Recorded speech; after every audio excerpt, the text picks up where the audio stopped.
Welcome to Inner Compass. I'm Karen Saupe. We know that soldiers can be injured physically and that they can suffer from post-traumatic stress disorder. But there's a third kind of injury that can result when soldiers engage in actions that violate their own moral principles. It's a kind of spiritual injury, and our guest today has been working to address this problem. Join us on Inner Compass. From the campus of Calvin College, this is Inner Compass, exploring how people use faith and ethics to guide them through critical issues of today. My guest today is Herman Keizer, who was a chaplain in the U.S. Army for 34 years.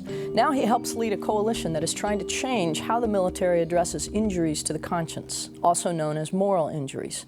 Welcome, Chaplain Keizer. Thanks, John. Good to be here. This idea of moral injury is a phenomenon that's been recognized in the last couple of years by the Veterans Administration. But when did you first encounter it as a chaplain? A lot of the young men had shame and felt shame. And there's a difference between shame and guilt. Guilt is something like when you violate a command or something like that. And shame is something that embodies you. You are shamed. So it's something deeper. Yeah, it's much deeper. So what kinds of experiences bring on this kind of moral injury? Killing another human is not really a behavior that is normal for us. It's an abnormal behavior, and yet in the military you're trained to do that. And military training has improved, and with the improvement of training, the number of people who are shooting to kill has increased. There was Slam Marshall, who was the first historian for the military, looked at World War II, and he found that only about 20% of the soldiers shot to kill. And so most of them were just shooting up in the air or something, and he said that was true of the German army too. Since then, there's been a study, and a book is out on killing as a title, and he traces the history, and it seems to be a pattern that people just don't want to kill, and so those people who really didn't want to kill found ways not to do it. Interesting. And I would think that when you go into the military, you assume that that's going to be part of the job, or that it could be, and yet you're saying historically that's not. There's an aversion to it. I went to Gettysburg, and they found one rifle that had 15 shots in it. So all the soldier was doing was pouring shot in and plunging it in.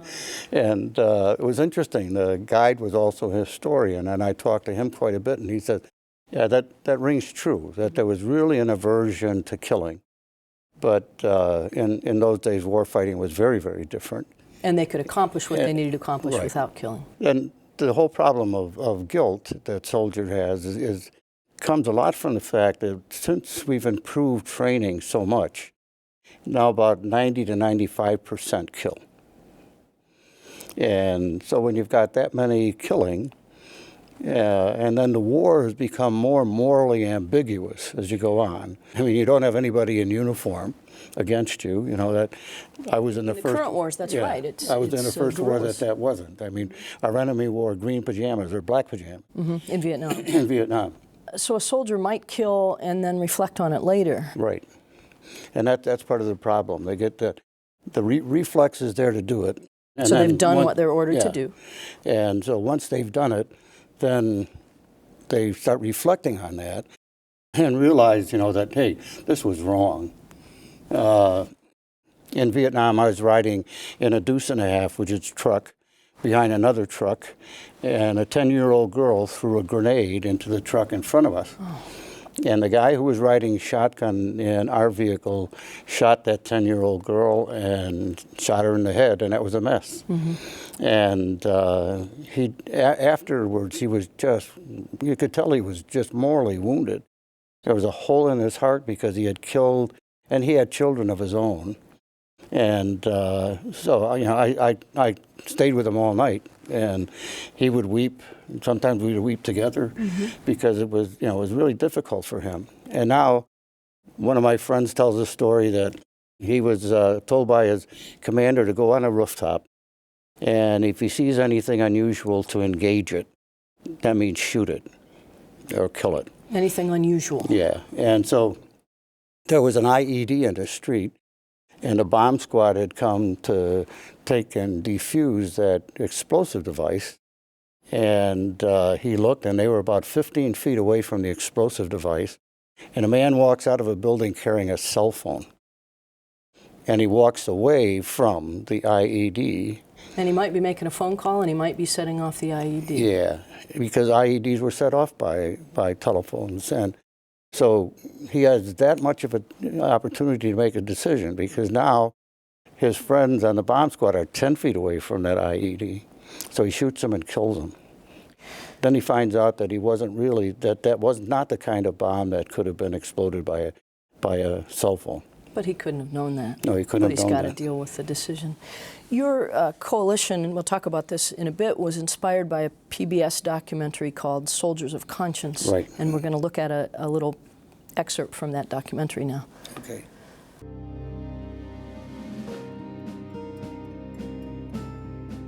We all have a conscience. We all have, a sense that tells us between right and wrong. When I joined the military, I was 19. And I was like, okay, so if we end up going to war, it's going to be for good cause. If we end up going to war, it's going to be to bring freedom to other lands. And we started gearing up to go to Iraq.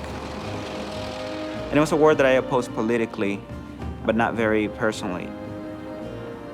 I went to Iraq thinking that I could push my principles aside and then get the war over with, put it behind me, move on. But nothing ever prepares you for the reality of war. Go! Get the Hey! Welcome, man. Get on here now! Welcome. Now! No English. You want me to shoot him in the leg? I'm about to shoot you! No English. Shut the up! Get here! Go! Welcome, man. Shut the up! Welcome. Shut up! Welcome. Shut up! A lot of the things that happened in Iraq, like when people ask me if I killed anybody, there's a lot of confusion because you see, war is not as clear-cut as they portray it in the movies. There was this one time we're positioned on this rooftop.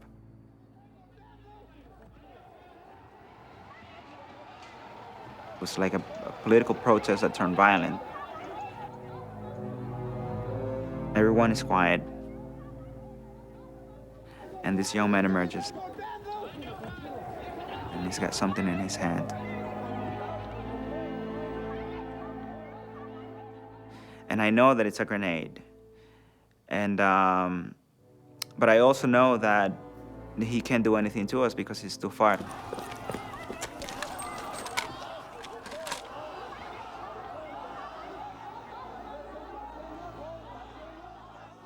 Everything that I'm describing to you, I'm looking through the rear aperture of my M16 sight.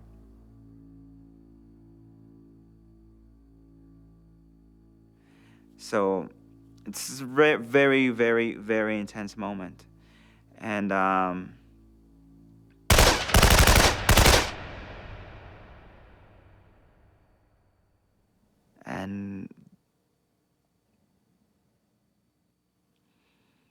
I don't remember squeezing the trigger, and I don't remember seeing him go down. All I remember is that we shot at him, and that the next image that I have is, two men came from the crowd and grabbed him by the shoulders and pulled him through a puddle of blood.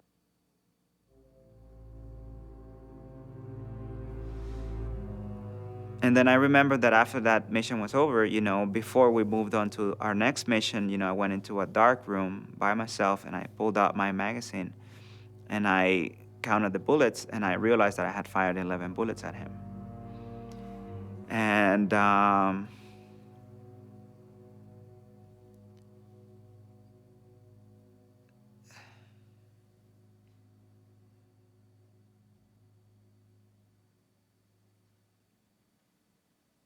And it changes you.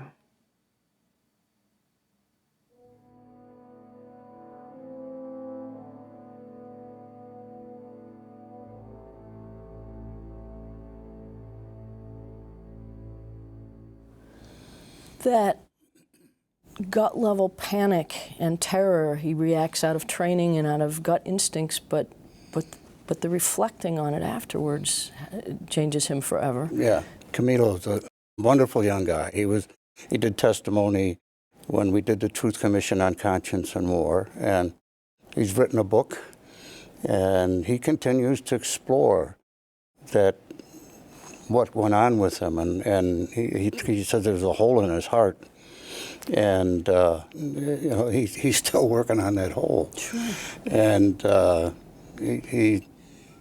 he reads a lot of the Catholic moral literature, and just struggles with his own penitence about that. You know, when I talk to him, that's really when you can see what moral injury can do. Of course. When I first watched Soldiers of Conscience, I had been working to try and get the Department of Defense to change the policy on conscientious objection. And when I watched the film, I was impressed by, one, how true it was to the character of war. So I wrote them and I said, you know, you've captured everything but selective conscientious objection. And what you've done very well.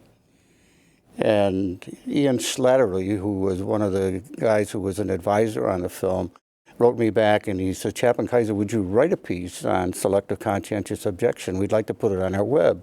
And I had briefed at the Department of Defense, the 3 different undersecretaries of defense for personnel and readiness, on trying to get them to change it. And you came close, yeah, just before retirement. Well, when I was working for the Department of Defense, I had convinced the civilian establishment and the senior personnelists in the military that it was wrong. And I said, you know, it doesn't make any sense to me to have a pacifist objection policy in an all-volunteer army. Right. I said, you know, people are going to object. They wanted to join the military. Yeah, they want to join the military, war. but all of a sudden, you know, they're going to have some kind of conversion experience. Mm-hmm. And so the only thing they changed about that is that if someone says that they had a solidification of their conscience, they could do that. Now, then somebody has to determine that they got a solidification of their conscience. You know, it becomes solid over what? But these are such young men, most of them. I mean, yeah. I would think that you could go in at the age of 18 with your conscience not really fully formed, yeah. and that it is then on the reflections, on the experiences that you begin to process the horrors. Yeah, and the military, you know, the military understands that because we teach the laws of land warfare and international laws of war. And the international laws of war are really all formed under the just war theory, because during the Middle Ages, all of the lawyers were also clerics. And so they they were religious. Sure, and so that's what they put in laws of war. You know, and one of the things that has bothered me is we educate them to act according to some moral norms, and then we totally violate their ability to think that way by not allowing them to exercise their right of conscience. Right. Are there other countries that allow selective conscientious objection? Yeah, a few. Some of them have problems with it. Israel has had problems with it. England has had problems with it. But as more and more move to militaries that are all volunteer, that becomes less of an issue. It just gets crazy when you try to deal with how do you handle conscience in war. Like, you know, at another level, at a national level, for instance, and an international level, almost every country has signed the laws about chemical and biological weapons. They're not good. You know, a lot of countries have done it about landmines. Mm-hmm. Now, we haven't done it about landmines, and not even the British princess could convince us to do that, because we had too many landmines on the DMZ in Korea. And so we're not going to do that and have to dismantle all those landmines. So we don't sign that treaty. But then when you look at nuclear war, you've got the Nuclear Proliferation Treaty, but not everybody's a signatory to that. And you've got, you know, the treaty against testing weapons of war. And the Bush administration was ready to go and test nuclear weapons again. And, you know, now you've got 8, 9, 10 countries that have nuclear weapons. And there's something more about that than just that it's a weapon of mass destruction. There's something so symbolic about national power in the international arena that makes it a creature of a third kind. For soldiers who've already experienced moral injury, is healing possible? What do you do for them? What can we do for them? Well, I think that's a challenge to the religious communities. I think for the Christians, it's the church.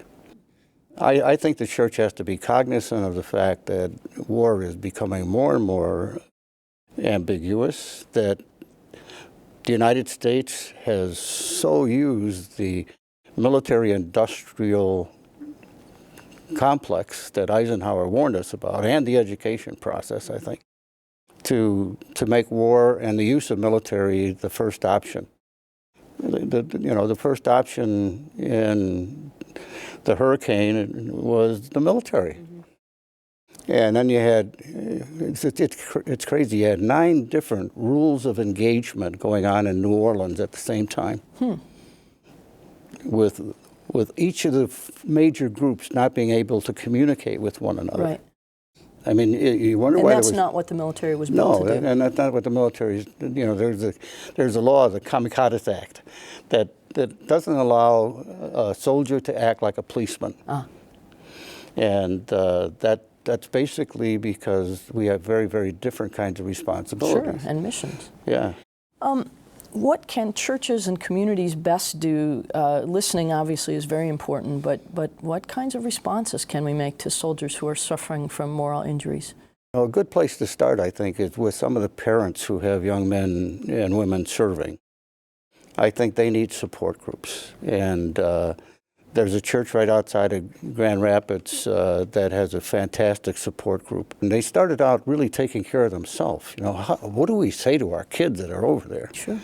And we're scared stiff about them being over there in war. And so they got together, and then suddenly they began to experience as a group what war was like. And then they began inviting other people to come in, if only for the support group meeting. And they began to learn a lot more. I've spoken several times to them. But that's one place, I think, to begin. And I would, when soldiers would really be angry at God after one of their friends were killed or something, I would go to the Psalms. That's a book that has the voice of every believer, I think, in it. At every level of And I would have them read aloud the imprecatory Psalms, and they just read it and read it out loud, and pretty soon their emotions would come using the words of the psalmist. Right, and those psalms express lament and fear and anxiety. And hatred toward the enemy. And hatred and anger. Yeah. Make his name disappear from the face of the earth and all of his progeny. But afterwards, I was always surprised. They would look at the text again, and then they would look at the binding on my Bible, and then they would say, "Is this in my Bible too, chaplain?" Right. We don't hear those in church normally. Right. And I says, "Yeah, it is." He says, "Oh, I was wondering if they had a special Bible for war for you guys." So why use those? Why is that so important? That it is part of the Bible. It is part of the faith tradition of Judeo-Christendom. And why do we need that? Because I think we need help giving voice to some of our feelings about God. When you're angry at God, it's hard to say, because he's a pretty big guy and pretty intimidating in many ways, unless you really see him as a God of love and as a God of part of the covenant. The Jews were not afraid to grab God by the nape of the neck and say, "Come on down here," and argue because your reputation is at stake here too. And so I think the Psalms were very, very helpful in that respect. And I did a Bible study on the Psalms, and the Jews and Catholics would come. Mm-hmm. There were not enough rabbis really to go around that could really help, and not enough priests.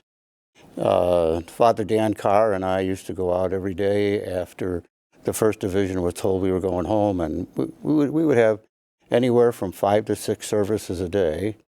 So what was Sunday? It was when we showed up. And Father Dan and I used to talk about that, and he said the same thing. He said, there's something very, very wrong about this whole business. And he left the priesthood, and after Vietnam, he told me one day, he says, Herman, I just can't do this anymore. Were your hands kind of tied as a chaplain in needing, I assume, to back the military position, but still hear these soldiers who were struggling with it? Yeah, well, I got in trouble with a couple of commanders because one of the commanders went out there and was giving a rah-rah talk, like go out and kill a commie for Christ. And then he asked me to pray. And so I said, Lord, in the midst of this battle, help us to continue to remember that our enemy is a human being and that he's a creature of your creation, and that what we do because our nation asks us to do this, and help us to do that and somehow find a way to love our enemy. I was struck by the young man in the clip who said, you know, he thought that if they went to war, it would be for a good cause and to bring freedom to other lands. And so there's an optimistic spin on, yes, you might have to kill or injure people, but the ultimate outcome will be good. And in recent wars, we've really had to struggle with whether that's possible. Yeah, well, and I think modern warfare is very, very difficult. It's dirty. You don't know who your enemy is. There's all kinds of, like the IEDs. They're like the booby traps, and we're in Vietnam for us. And you get so mad because that thing goes off, and where's the enemy? Right. You know. And one of the stories they tell is that they were killing at night people who were walking around. And then one of the commanders finally said, you know, why are we killing these people just because they're out at night? During the daytime, this is a battlefield. The only time that they really can go work their farms is at night. And here we're killing them at night because we think anybody who moves around at night doesn't have very good motives. And so, you know, it's those kind of things make war fighting today very, very complex. And I think so morally ambiguous that it becomes very, very difficult. And one of the things that I really bemoan is the fact that we don't talk about it. You know, we're publicly mute about our use of the military. And the political parties all use the military. I mean, the Republicans always used it to stop communism. Then when the Democrats got in, they wanted to use it for humanitarian relief, you know. And I remember Madeleine Albright saying to Colin Powell, why do we have such a good army if you don't want to use it? You know, and so I say, no, wait a minute, you know, we're beginning to worship the military as the rescuer. I mean, it becomes the savior for all kinds of things, and I think that's very dangerous. If it really could be, that might be wonderful. When did you decide to target the system? You've been part of a coalition working toward developing the option of selective conscientious objector. I started that when I was really in seminary. The Christian Reformed Church's position has always been that we are not pacifists, that the state has the right to bear arms and to call us to bear arms, but that the state can also be wrong, that the state itself can be sinful. And it's our job, when the state is sinful, to protest. I've been trying to think about how you can have an effective military system, though, if soldiers feel free to question orders. So where does the meltdown start if I can object to this war or this battle or this command? What is my moral responsibility as a soldier versus my military responsibility as a soldier? Well, that's an interesting question, because most military people don't even know that under the Uniform Code of Military Justice, every soldier has that right. To object on moral grounds, really? On moral grounds. Because it's, you know, the language is that it has to be a legitimate order. Mm-hmm. And any immoral order is therefore an illegal order and should not be obeyed. So what happens in the heat of the moment if your commander tells you to shoot and you don't think that's right? If you refuse the command, a lot of lives could be lost, right? Oh, yeah. And, I mean, you could lose your own. Sure.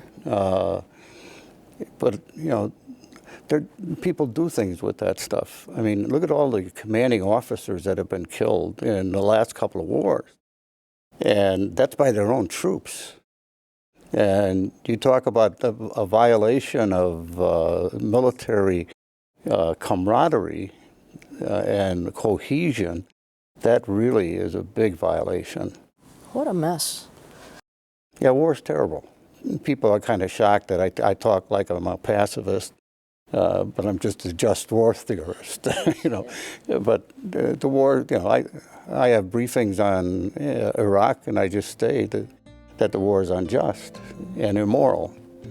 And it's kind of interesting. When I do that in some churches, if I wear civilian clothes, I get a lot more pushback than if I wear my uniform. Interesting. Because nobody wants to take a look at my uniform and say that I'm not patriotic. Yeah. Thank you so much for your time and your efforts on behalf of these soldiers. My guest today has been Herman Keizer, a U.S. Army chaplain who now leads a coalition that is seeking a change in how the military addresses moral injuries. I'm Karen Saupe. Thank you for watching Inner Compass.